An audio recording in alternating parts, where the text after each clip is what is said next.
Time he looked shaky again, but don't worry, things are going to be okay. More players leave for the WBC. And what is Dusty Baker thinking about David Hensley in the utility role? Let's talk about this on tonight's Locked On Astros.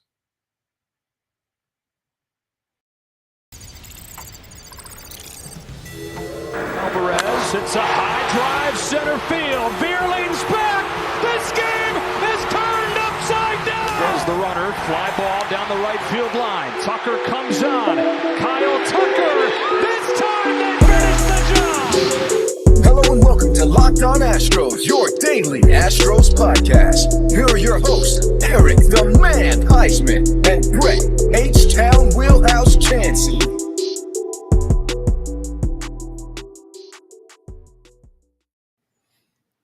You know, we are Locked On Houston Astros, and we hope that you join us for a daily Locked On Astros podcast. My name is Eric Huysman. You can find me on Twitter at Eric Talks Stros. Find the show at Locked On Astros, your team every day. Brett, where can you find you at? They can find me at H-Town Wheelhouse on Twitter, Instagram, and TikTok. They can find me at Stros411 on Twitter, Instagram, and Facebook.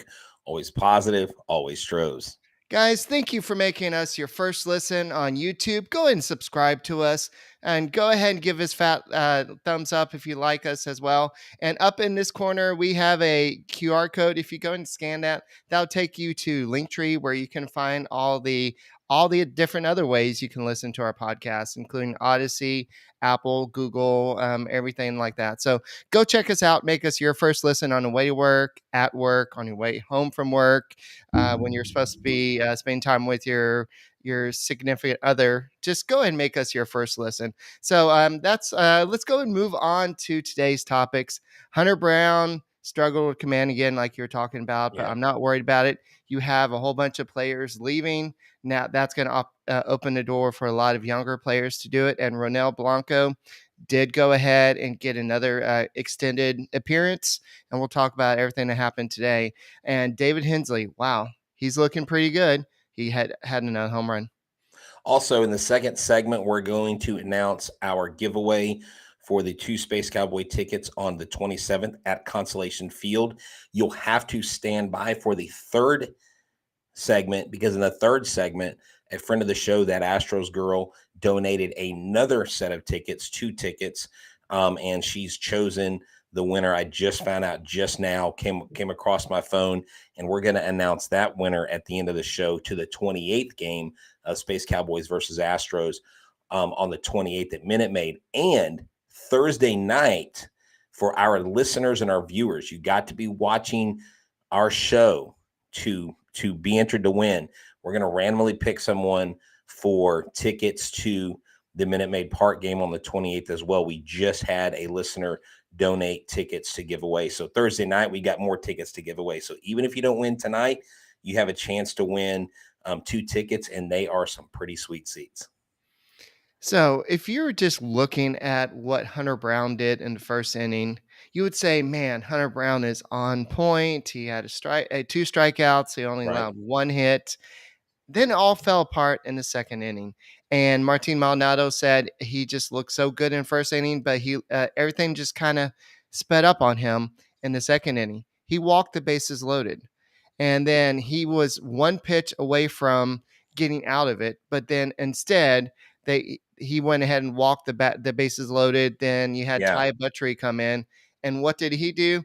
He walked 3 batters himself. And then it was in that whole inning, there's a total of 6 walks.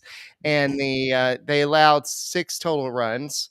And so with 6 runs, 6 walks, 3 hits in that, or 2 hits in that inning, I guess, that it was still a 2 hours and 18-minute game. It's so impressive how much this pitch clock is saving time. I still absolutely hate it. I think it's a terrible rule change. I think it's bad for the game of baseball. And I'll just be honest, I don't want a 2 hour and 18-minute game. I want a longer game. I want time at the ballpark. I want time to converse with my friends. But I want to show you real quick. I pulled these from the MLB website.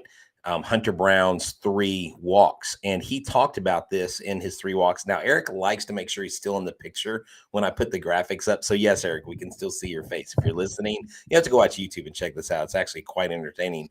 But he got to 2 balls on all 3 batters. And once he got to 2 balls, he said, for whatever reason, I just lost him. So against Burleson, you can see he had a 1-1 count. He had a 1-2 count off a foul ball, then ball, a foul, and then another ball. And then you had the next batter come up, and this was Gomez.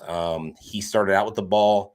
Then he fell behind. He evened the count, and he ended up walking him. And then your third guy basically comes up, and well, I don't know if this is the right order, but anyways, you got a called strike to start out with, and then you had 4 straight balls. You know, Eric, if you remember last year when Hunter Brown came into camp, he was working with command. He was struggling with spinning the breaking pitches, and on these at bats, he was throwing a lot of fastballs for balls. He wasn't spinning curveballs out of the zone. He was throwing everything out of the zone, it seemed like, in that second inning. He's not worried about it. I don't think we need to be alarmed too much. I do know one of the first comments came up that said, just a taste of how bad Verlander will be missed. He was horrible. He was horrible. Long way to go for Mr. Brown. I think that's a little bit of an overreaction to Hunter Brown's first 2 spring training starts, because honestly, we got guys right now hitting like 700 or 800 in spring training. They're not going to hit 700 or 800 during the regular season. You've got to take everything with a grain of salt. Now is the time, and this is why spring training is so important, Eric, because you work the kinks out now. He said, I don't feel like I'm in midseason form right now. I just feel a little off. Everything's going to work out. But of course, I think a lot of people are going to automatically go to, well, Verlander left. We're dependent on Brown. What's happening? Why isn't he the Justin Verlander 2.0 that y'all talked about? Yeah, and just kind of go off that point. I mean, I think these guys need to be demoted down to AAA. Jose Altuve is batting 143 right now. You have Jeremy Pena's batting 188 right now, and then you have Chas McCormick batting 222. Jake Myers batting 250. Yainer Diaz is batting 0.083. So there's a lot of people struggling right now, and so it's not just it's not the start of the regular season. He's working on stuff. And so what he also said is, I'm trying to throw 3 strikes before I get to 4 balls right now. And I've got to 2 strikes in 2 of those counts, just didn't put him away. So I threw some good pitches. They fouled him off. I just lost him. I didn't really have the put away stuff. I just need to put guys away when I have the opportunity to. And also, after that 3rd walk, he almost spiked his glove. And, Dusty Baker saw that, and he was like, let me go get him out of there before this all blows up in his face. Unfortunately, Ty Buttrey didn't help the situation. Yeah, and, these things are going to happen. This is what being a major league pitcher is all about. I mean, we saw Lance McCullers give up 5 home runs in the World Series. And Right. Lance McCullers, his most legendary outings are in the 2017 World Series, spinning all those curveballs in a row, all those swings and misses and strikeouts. And so it's going to happen to the best of them. I mean, Justin Verlander, it took him how many games in the World Series to actually notch a win under his belt, because sometimes baseball is not easy, and sometimes it requires precision. But if you look at that chart, and I'm not going to put the charts back up, I would tell y'all, go to MLB.com, look at the box score, and look at all the plays. You can go to each at bat, right? And you can look. He didn't miss by much. He wasn't like going 6 inches off the plate. His misses weren't bad misses. But look, if you're tired of swinging and missing when it comes to looking for jobs, you need to make sure that you go to LinkedIn. These days, every new potential hire can feel like a high stakes wager for your small business, or like you got a pitch clock of only 10 seconds. And so you want to make sure that you're 100% certain that you have access to the best qualified candidates available.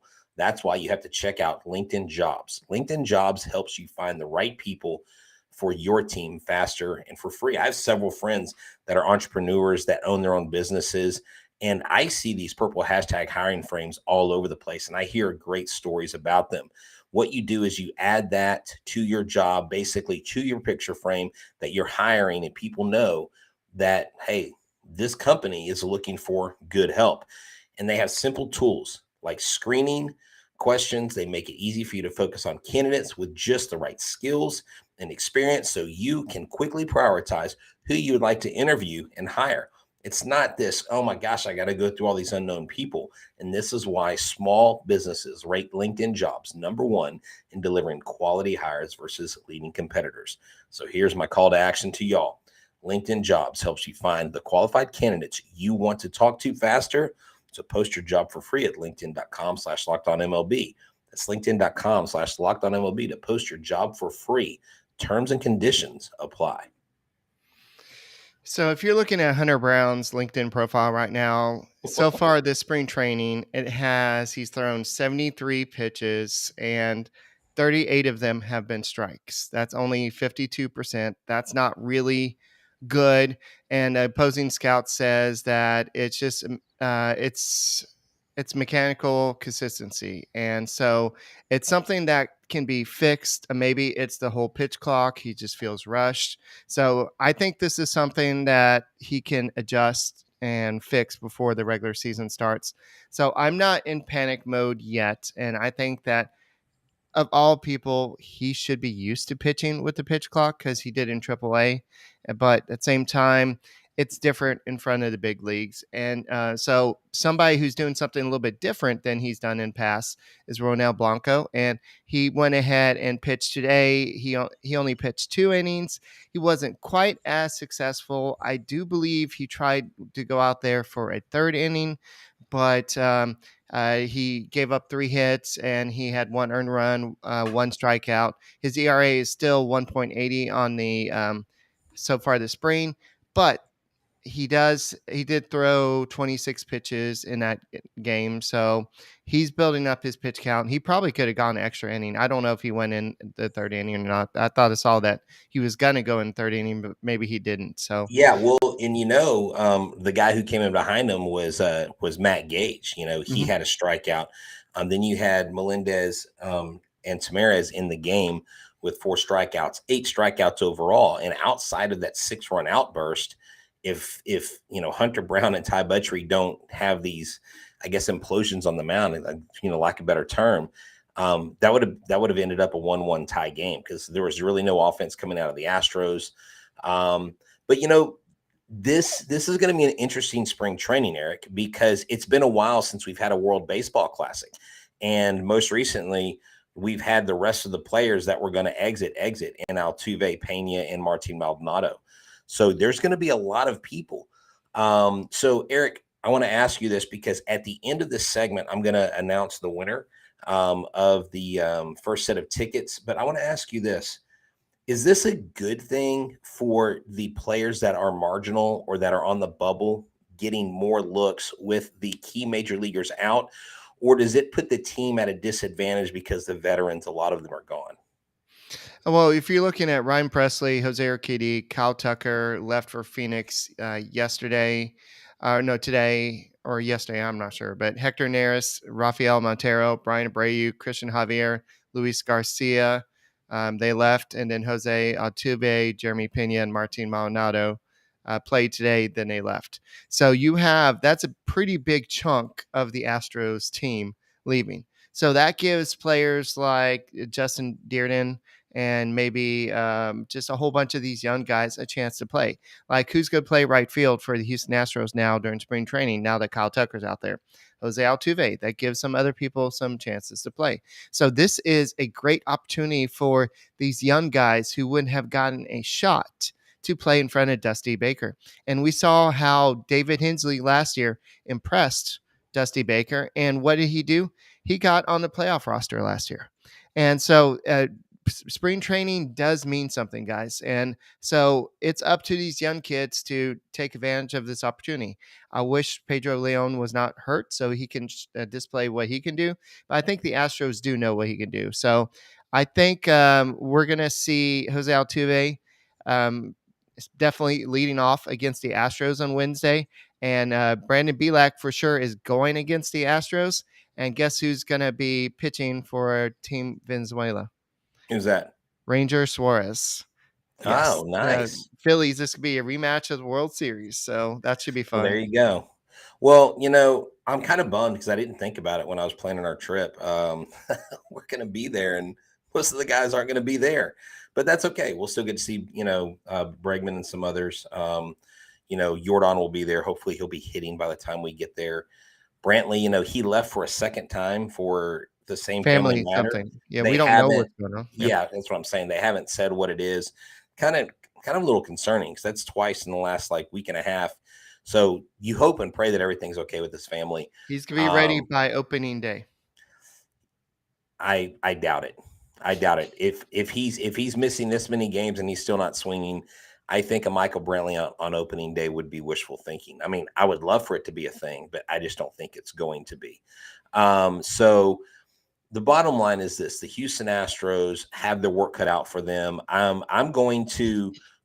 We're going to be talking about the top prospects, okay, and pretty soon I'm going to be putting out an episode. It may be myself, Eric, and Lindsey Crosby, or myself and Lindsey, whoever shows up on that day, and I'm going to give you my top 10 movers, guys that I think you should be looking for in the minor leagues to make big moves this year. But before we go on, I want to announce the winner of the first giveaways. And Thursday's giveaway tickets will be for the March 28th game at Minute Maid Park, Astros versus the Space Cowboys. So that will be Thursdays, and that will be for our viewers only.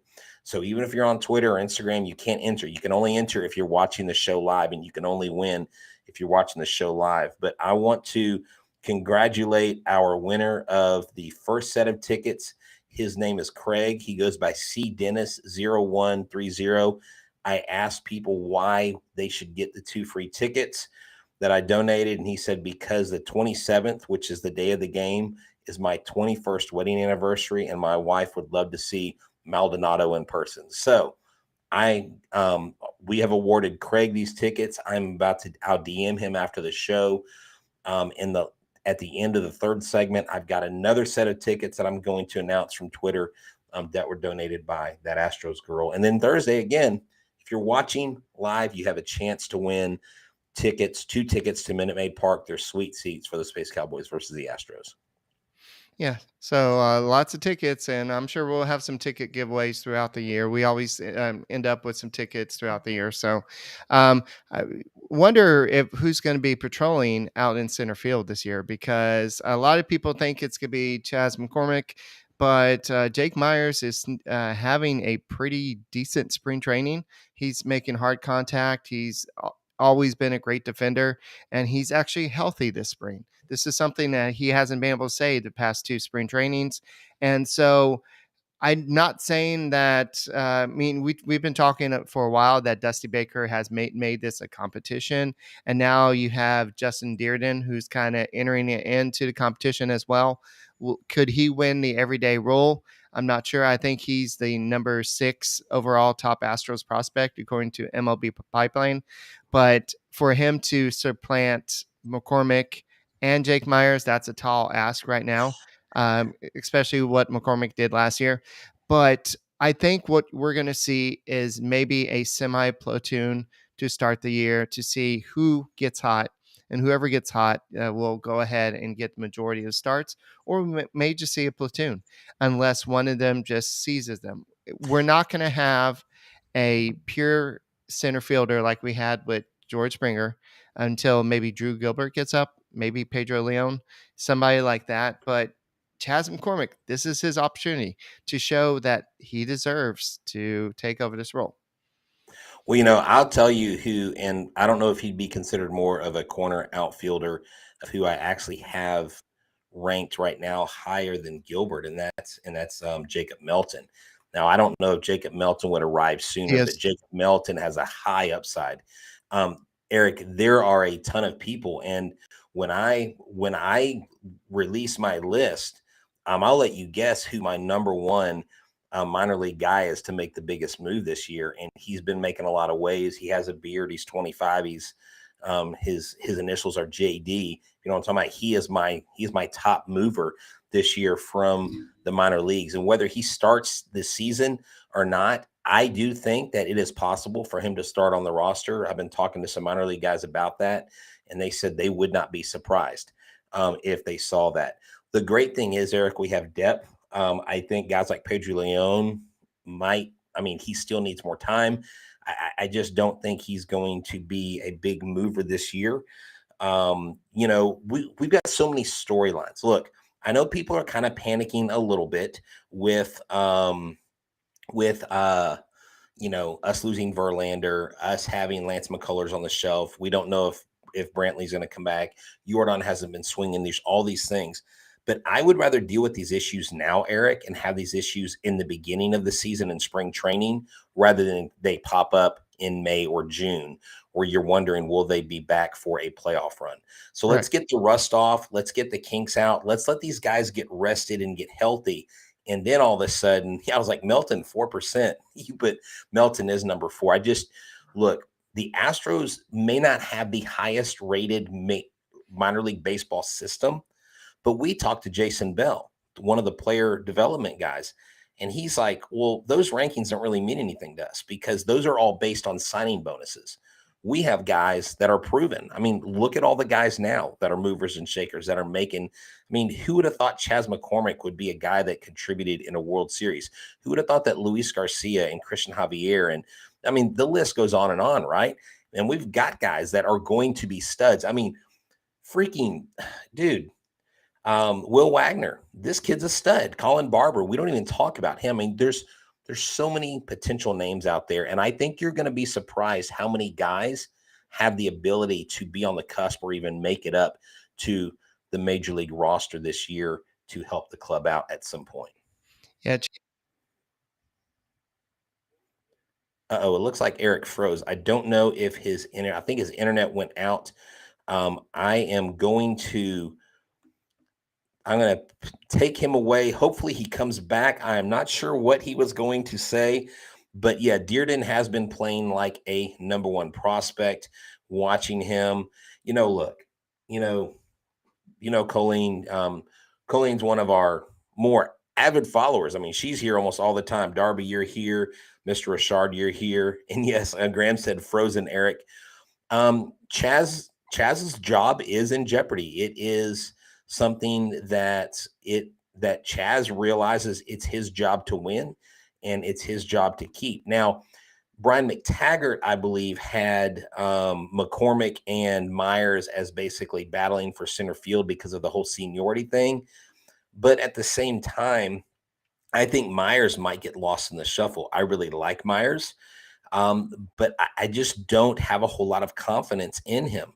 It is just one of those things where we will have to trust the process. You'll have to trust Dusty. You'll have to trust the player personnel. And if you've watched our episodes where we've interviewed player personnel, where we've interviewed player evaluators and hitting instructors, minor league coaches, they know what they're talking about. And this is such a great thing. It's such a great problem to have. They will enjoy the Chaz Chomp in Sugarland. Oh, man. Now, he's not – I don't think you're going to be having him demoted down there anytime soon. I think Chaz is up here to stay. Whether he's a starter or not, I think is the big question. Darby, we appreciate you saying thank you for entertaining us. And Eric is back. Let's bring Eric back. There he is, frozen Eric. We were like, where is Eric? Because you were about to say something, and I almost completely fumbled it, but I think I did a decent job. Tell us what you were going to say before you went into oblivion. You didn't hear anything I said? No, you started to make a point, and you went like this. So did you hear me read about McCormick? None of it. Oh, okay, great. Yeah. So I was just reading about Chaz McCormick and how he said he's got to earn his spot. I haven't proved myself as a starter yet. I've been platooning for my first 2 years. There's a lot of competition, a lot of good outfielders in the organization. Baker is going to do what he wants to do, and I need to be consistent. Over the past 2 seasons, I've been a little inconsistent, and becoming consistent is a goal of mine this year. So yesterday's word of the day was maybe. Today's word of the day is to be consistent. We need Chaz McCormick to become more consistent if he wants to be the starter. Now, this is an interesting question. Byron Davis asked us, is Myers or Chazzy traded at the deadline like Siri? I don't think Chaz McCormick, maybe Myers, but you've got to ask yourself, if someone like Myers gets lost in the shuffle, loses a spot, doesn't make it as a starter, how much value does he offer in a trade? He has a value probably like Miles Straw does. Maybe the Astros don't see the total value, but he does have the defense. He can steal some bases. He does have some. He does, but he's going to have to win a little bit more confidence because I know there's a lot of people that watch Astros baseball that don't have much confidence in his defense right now. I mean, can he still throw the ball? Is he going to run full speed? Not yesterday, but last year he dealt with the shoulder issue. So I think this is first time he's been healthy and he's looked good so far. So let's see how he does in spring training. But I think that if, let's say, Justin Dearden comes up and he has to have a position and it's between him and Jake Myers and they need a reliever or a starter and Jake Myers has to be part of the package, or even somebody like Chas McCormick has to be part of the package, then maybe you have to do that. Because if you need to upgrade the rotation at some point, you got to trade from your surplus. And at this point, depending on the health of Michael Brantley, because you might need both of them to start the season. One plays left field, the other plays right field. So, sorry, Well, center field. he had that lineup in the outfield. He had all three of them out there at the same time. He had Myers, he had McCormick, and then who was the third person he had out there? Was it Hensley? Or Dearden? I don't know. Yeah, I think it was Dearden. It was like basically all three guys that you would thought would be going for the center field spot. They were all in the outfield. Someone we haven't talked about and that I'll talk about later are just like I said, these kids coming up like the Lou Perfidos, like the Meltons, like Drew Gilberts, and dude, I just think the future is bright. I don't think we have anything to worry about now. Let me just say this before we get into the season. Don't forget how we did not have to deal with injuries last year. Don't forget about that. I know. No, listen, I know McCullers was on the shelf towards the end of the season, but everybody else was healthy. The Right. Astros need something like that to happen again this year in the season. If it doesn't, it's going to look a little different. I don't think the Astros divisional standing is in jeopardy. I don't think their playoff hopes are in jeopardy. I still think they're the favorites to make it to the ALCS. I still think they're the favorites to make it out of the AL playoffs into the World Series. But we may have a different road and a tougher road this next year because other teams they've ramped up, they've added players. But I am confident in this club's determination and the veteran nature that they approach the game and the way that they go out and play like they've never actually won it before, and they still work hard every day. So there's not going to be some slump, some World Series hangover. This team's going to go out and grind, and they're going to be one of the top contenders all year long. Yeah, I think so too, and I think that we're going to see awesome squad all year. But tomorrow's game or Tuesday's game, you're going to have Framber Valdez, Seth Martinez, and Ryan Stanek pitching in that game. You'll probably see a lot less of the Astros star power, so to speak, because most of them be traveling to the World Baseball Classic, where we get to watch them participate. And I know Shohei Ohtani apparently hit 2 home runs in an exhibition game, and one of them from his knees. So, it was atrocious. I mean, let me tell you, Shohei Ohtani that stadium was packed. Those fans love him, and they should. He's a great player. I hate when he goes up against us because, I love watching him hit home runs, just not against the Astros. Yeah, Jose Altuve got dinged for I almost said shot clock violation, but he did. for a pitch clock violation. It's weird saying pitch clock because he's a hitter, but he wasn't ready by the 8 seconds, and that put him down 0-1. And that was the first time he's got hit with it because he's one of the guys we were worried about because he has the whole tradition or just whatever the mechanism that he does to activate hitting. I'm going back to what was that game? Was that movie with Perfect Game, or what was it? You talking about Focus and Mechanism? Focus Perfect Mechanism. Game with with Kevin Costner. Yeah, Kevin focus Costner. mechanism and everything kind of zoned out. Yeah. So I think that's Um, what Altuve does when he does all that other stuff. But to his credit, he did strike out, but he did go back and get explanation. Most people would get all mad, be like, "Well, what the heck?" But he went there and is like, "Okay, what happened?" And that's when you have a leader for love of the game. That's for what the it was. love of the game, not I've perfect seen game. that You're like right. 50 times. I don't know why I He couldn't was remember it. throwing a perfect game for the love Yeah. of the game. So Yes. Darby says this, and I'll just give a simple yes or no. He said, "Do you agree that the Astros are the smartest team in baseball with contracts and trades like Jordan and many more?" I think they're definitely one of the smartest teams. I mean, there's some other teams that are holding their own. I'm doing a great job doing it smartly, but yes, Crane got called cheap. There was a podcast where they talked about, well, Bregman's talking about testing the market and the house of cards. The house is falling apart in the Astros clubhouse because they fired their GM. And I'm like, do these guys pay attention to Astros baseball? But look, guys, don't make any mistakes by going to other places for Astros information. We are your number one source for all things Houston Astros. We're your only daily Astros podcast. Keep it locked into us. And after you make us your first listen, please make the Locked On Fantasy Baseball your second listen. We just had Dom and Matt on. They're phenomenal. They do Locked On Fantasy. They'll bring you the best fantasy draft strategies. Find Locked On Fantasy Baseball wherever you get your podcast, on YouTube, part of the Locked On Podcast Network. We're your team every day. And just throw this out there, JP France update. He should be throwing a bullpen in the next couple days, but we still don't know the nature of his injury. So maybe we'll know more in a couple days. But that's all we got, and we'll see you tomorrow. And go Astros.